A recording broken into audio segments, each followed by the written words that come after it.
Have you ever thought about starting your own podcast? When we were trying to get this podcast off the ground, we had so many questions. How do we record an episode? Where do we find background music? How do we get our show on Apple Podcasts, Spotify, and all the other places that people like to listen? And where do we find advertisers? The answer to every one of these questions is really simple. Anchor. Anchor is a one-stop shop for recording, hosting, distributing, and monetizing your podcast. And best of all, it's 100% free and 100% ridiculously easy to use. Anchor makes it simple to get up and running. You can upload and schedule your podcasts ahead of time. It publishes to all the major podcast platforms. You can easily check your stats. I could go on, but instead, why don't you go and get started? Go to anchor.fm/start to join the eCommerce Minute and a diverse community of podcasters already using Anchor. That's anchor.fm/start. We can't wait to hear your podcast. It's the eCommerce Minute, your daily dose of e-commerce, tech, and retail news with your hosts, Bart Mraz and John Suter. The eCommerce Minute is a production of Sumo Heavy, a digital commerce consulting firm in Brooklyn, New York, and Philadelphia. Find us on the web at sumoheavy.com. It's the eCommerce Minute, episode 322. In today's episode, Snapchat unveils new e-commerce features. Snap Incorporated has been busy on the e-commerce front as of late. After last week's announcement of a partnership with Amazon with its visual search tool, the camera company followed up this week with a set of updated e-commerce ad products. The move comes as Snap's direct response ads are now driving powerful results for businesses of all sizes. First is shoppable Snap ads. Testing since June, this new made-for-commerce format is available in October for all advertisers in Ads Manager. The e-commerce-driven ads, also called collection ads, allow brands to feature a collection of products within a single ad. Each product image can be tapped to show more product details. Product catalogs.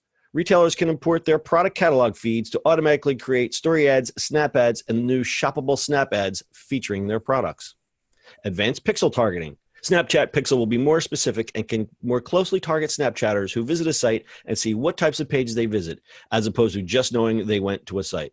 Using the tracking data, advertisers can create more customized audiences for their campaigns. According to Snapchat, Wish, eBay, and Guess, who are all part of the initial testing group for collection ads, saw significantly higher engagement rates. Snap claims Wish's engagement rate was 17 times higher, eBay's was 5 times higher, and Guess's was over 4 times higher. Snap declined to say what the baseline rates were. The company said engagement rates are based on a comparison between collection ads and Snap ads for the same items. Snap is also adding 40-plus new Snapchat partners. These are performance agencies certified by Snap to help advertisers succeed with e-commerce, direct response, and data-driven performance marketing. Snap claims 188 million active daily users globally who, on average, visit the app more than 20 times a day and create more than 20 snaps per day. Last year, a Snapchat commission study showed users made 850 million shopping trips on Black Friday weekend and bought 20% more items than the average non-Snapchat user. Oh, yeah. Well, Snapchat has to do something. I guess they're faster than Instagrammy to get to this. I kind of like it. What's your thoughts?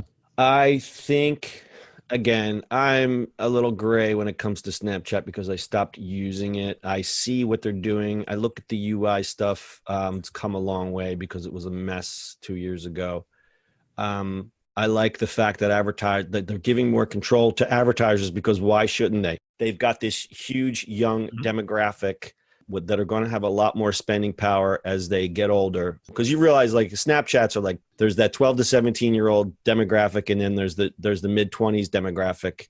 Both of them are going to have more and more spending power as they grow up. They don't have, right. So Snapchat shouldn't care that 40-year-old guys don't use Snapchat. They really, I guess they should just kind of give up the ghost on that and just focus on this younger demographic. And I think they are. I think they're doing that. I mean, that's the point, right? Yeah. So here's a stat because I love stats. eMarketer says that with 16.4 million 12 to 17-year-olds using Snapchat, it shows that the platform has 3.6 million more teens than Instagram. Now that's something to keep an eye on there, is that they have more users than Instagram, more engaged users than Instagram, and nearly 5 million more than Facebook. And we've said all along that people are just walking away from Facebook anyway, so there's no surprise there. But eMarketer also showed that Snapchat is expected to add 1.2 million new teen users by 2022, and Facebook will lose 2.2 million. No surprise there. But there's some big numbers. The problem is that the stock market hates this company. Yeah, they do. They're shedding executives. Their stock price, they can't seem to recover.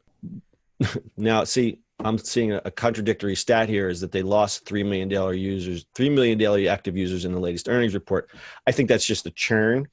Yeah, I think so.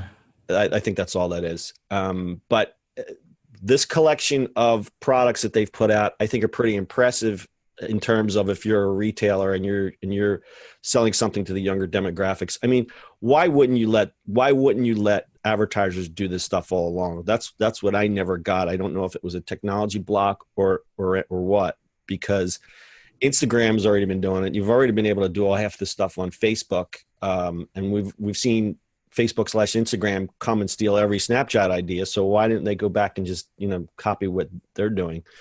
Because that's where it is. That's the only way you're going to make money on these platforms is selling stuff. Correct, sir. You come. Yeah. So retail brand should definitely take note. Keep an eye on Snapchat as a platform for advertising and selling stuff. You got anything else to add, Bart? Snap it up. Snap it up. Full show notes are at ecommerceminute.co. That's your e-commerce minute for today. We'll see you on the internet tomorrow. That's it for today's show. If you like the show, do us a favor and subscribe or leave us a review on iTunes. And don't forget, you can now listen to the e-commerce minute on your Amazon device. Just add e-commerce minute to your flash briefing. And finally, if you have a comment or suggestion or just want to say hi, find us on social media at Sumo Heavy.